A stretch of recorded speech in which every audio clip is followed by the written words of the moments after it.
Hello everyone, welcome to skill Vidya study. देखिए, उत्तर प्रदेश में 34 विद्यालयों का विलय और 17 होंगे बंद।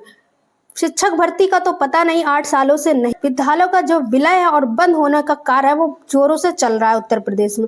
और वहीं पर 1646 जो पद हैं वो खाली भी हैं प्राइमरी विद्यालयों में। और ये अपडेट है श्रावस्ती से, जहां पर करीब 2 किलोमीटर दूर पैदल चलकर जाएंगे स्कूल के बच्चे। ठीक है, बच्चों के लिए सबसे बड़ी क्या दिक्कत आएगी कि पहले 1 किलोमीटर के दायरे में स्कूल होते थे, अब बच्चे 2 किलोमीटर के दूर दायरे में स्कूल जाएंगे। जबकि आरटी एक्ट कहता है कि स्कूल हमेशा 1 किलोमीटर के दायरे में होना चाहिए। कम छात्र संख्या वाले 34% विद्यालय का विलय करने की योजना। इसके बाद 17 विद्यालय बंद किए जाएंगे, जहां पढ़ने वाले छात्रों को नजदीकी विद्यालय समायोजित किया जाएगा। इसके बाद बच्चों को 2 किलोमीटर पैदल चलकर स्कूल पहुंचना पड़ेगा। बेसिक शिक्षा विभाग कम छात्र वाले विद्यालयों का विलय करने की तैयारी में है और इसमें पढ़ने वाले बच्चों का समायोजन नजदीकी परिषदीय विद्यालयों में किया जाएगा और समायोजन पास में विद्यालयों में कर दिया जाएगा, जिसमें नामांकन 20 या 20 से कम होंगे तो उनको विलय कर दिया जाएगा। यह तैनात शिक्षक, प्रधान व सहायक शिक्षक समेत शिक्षा मंत्री का भी समायोजन होगा। इसमें अध्यापक हो गए, शिक्षक और प्रधानाचार्य हो गए, शिक्षा मंत्री हो गए, इन सभी का भी विलय किया जाएगा। ठीक है, इसके बाद छात्राओं को 200 मीटर से लेकर 2 किलोमीटर तक पैदल चलकर स्कूल पहुंचना पड़ेगा। वही शिक्षा मंत्री को भी दूसरे विद्यालय में जाना पड़ेगा। 10 खंड विद्यालयों की स्थिति भी बताई गई कि विद्यालय कितने विद्यार्थी और शिक्षक कितने हैं।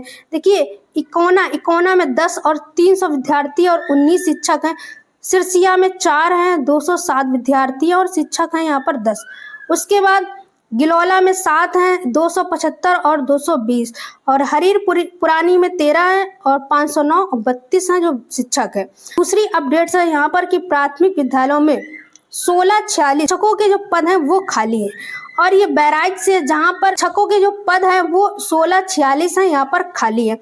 जिले के प्राथमिक विद्यालयों में शिक्षकों की कमी है, प्रधान शिक्षक भी कमी है और प्रधान शिक्षक भी कम है। यह सूची विभाग ने ही जारी की है। इस सूची में ऐसे भी स्कूल शामिल है जहां पर बच्चों की संख्या तो कम है लेकिन शिक्षक अधिक। इस विसंगति के कारण शिक्षक कार्य प्रभावित हो रहा है और इससे जो कार्य है वो प्रभावित हो रहा है कि शिक्षक की कमी है तो इससे कार्य तो प्रभावित होगा ही। और स्कूल में विद्यालयों की संख्या लगभग 4.5 लाख है और स्कूलों में विद्यार्थियों की संख्या है वो 4 लाख के लमसम है, लेकिन इनके पढ़ाने के लिए शिक्षकों का अभाव है। यहाँ तक कि RTI 2009 के अनुसार शायद ही कोई स्कूल हो जहाँ मानक के अनुसार शिक्षक की तैनाती हो।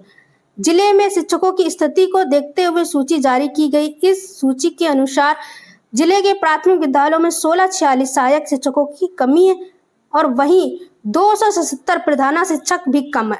जहाँ प्रधान शिक्षक नहीं है वहाँ सहायक अध्यापक ही प्रधान है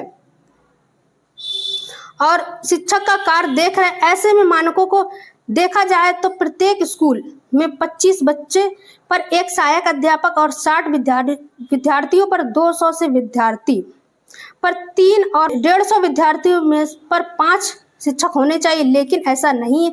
अगर 25 जहाँ पर विद्यालय में बच्चे हैं तो वहां पर सहायक अध्यापक 1 और 60 है अगर हैं वहां पर 2, अगर 150 है ठीक है तो वहां पर 5 होने चाहिए, पर ऐसा नहीं है, कमी है। फिलहाल यही हाल प्रधान शिक्षकों को लेकर है।